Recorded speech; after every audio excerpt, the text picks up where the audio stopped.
Darwin Boedecker is standing up.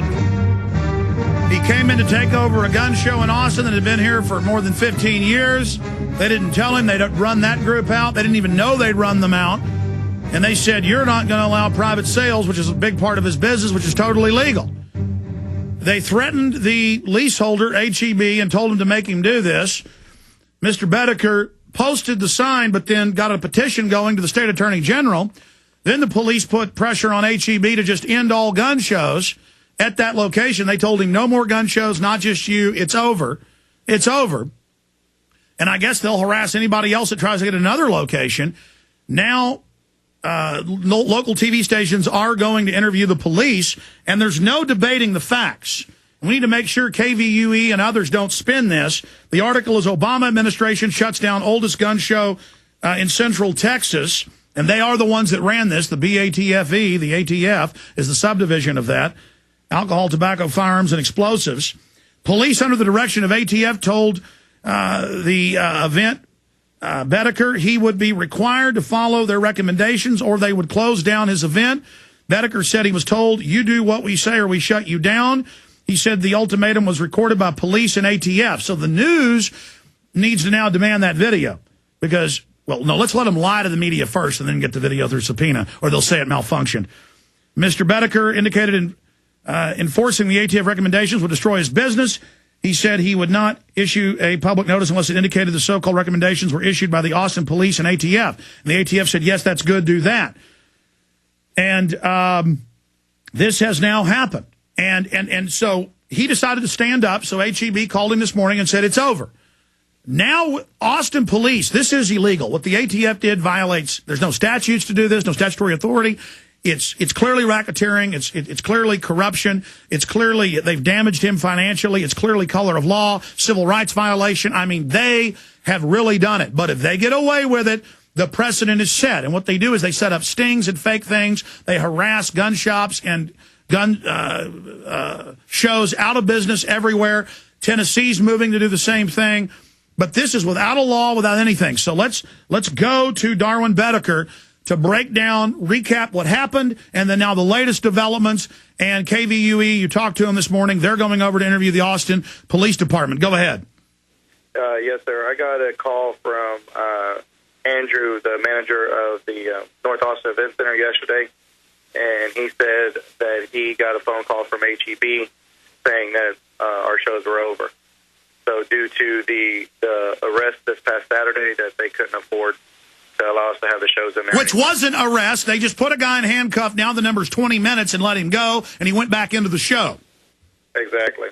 Mm-hmm. So now it's a matter of, trying to convince HEB to either, allow us to have a show in there again, or trying to find a new location with, 20 or 19 days, 20 days to go before our next show. So you capitulate to the arm twisting, post it, but then stand up and say we're going to do a petition to the Attorney General because local governments can't just make up imaginary things without laws. Now, you got a call from HEB this morning. Tell us who called you.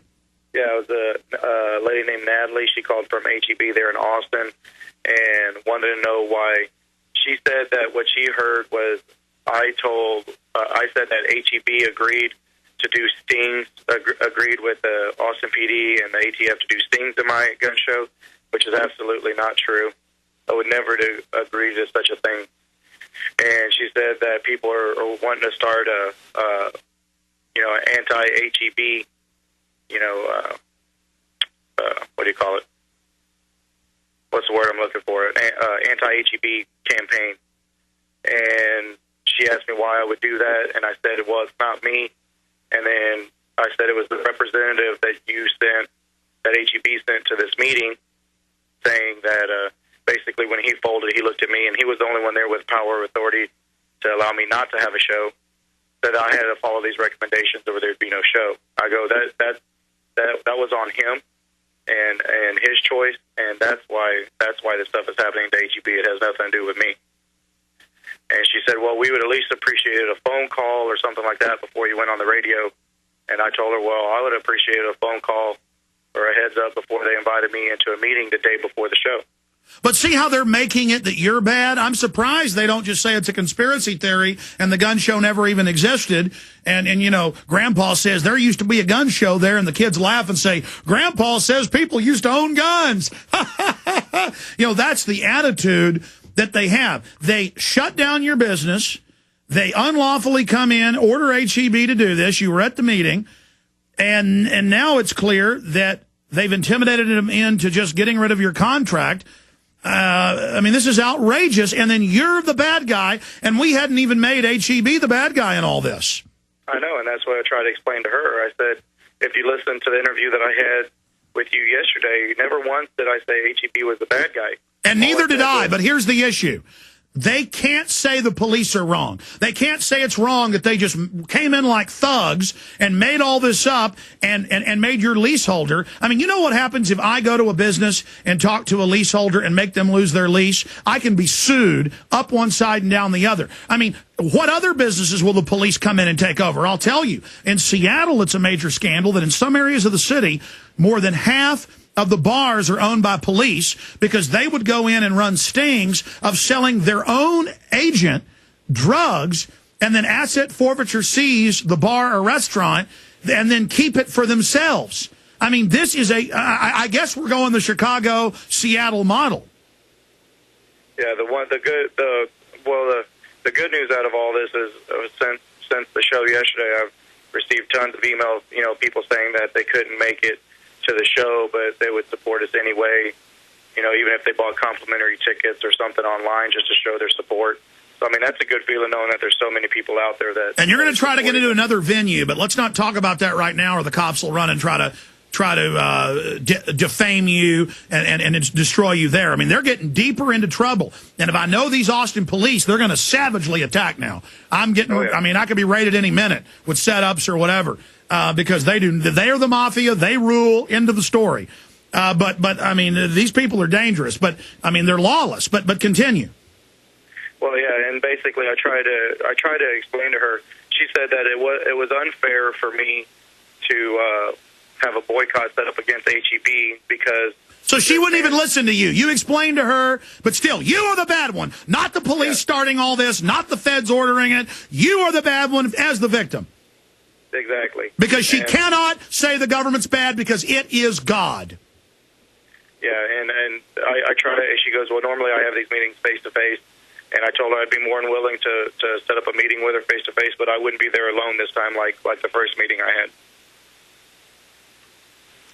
So that's basically where it ended. Well, what's the answer here? I mean, should we have people, I guess, contact the main line for HEB? The toll-free number? I think the best course of action would be to get in contact with Brett Baker, the gentleman that supposedly headed the meeting to get us, you know, to not allow us to have a show anymore, and persuade him to.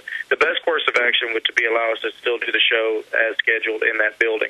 Well, do you understand it's illegal for police outside of the law to come into people's businesses and get them shut down with their leaseholders? Absolutely. I mean, they're not. This is a serious mafia crime they've committed. But to them, they just think it's funny. Yeah, they think they're doing something right, I guess, on their end. But yeah, because they can't get the legislature to pass a law, so they'll just shut it down because they're God. And you know, the ironic thing is the arrests they have made at other gun shows, they've made those arrests because there was a gun show going on, because they actually knew where the people would be. Unlike if there was no show, they'd be buying them in an alley somewhere, and they'd have no idea where it was going on. And gun shows have been over backwards where the cops don't even ask. They just wander into the back door, do whatever they want. Not good enough. Mission completed. Gun show shut down after close to 20 years. Now, I mean, is HEB making noises about letting you do your show? Well, no. We got off the phone. I told her I would meet with them. But I think I'm under the understanding that if enough people call them and you know, say, basically she told me that from the other show that was in there, they got so many complaints from the residents around that area that they didn't think it was. Again, it's like Nazi Germany. They said, well, then everybody's complaining about Jewish neighborhoods. We've got to relocate you. You know, the German people don't like you here. That was the excuse. Oh, neighborhoods a mile from here, they get scared seeing people in parking lots, constant 911 calls because people drive by and see people walking into a gun show with a giant gun show sign. And there's so many people that moved in here from the few cities that have banned guns that they think it's illegal. So because a bunch of idiots don't know about the Second Amendment, we have to end the Second Amendment because idiots are scared of it.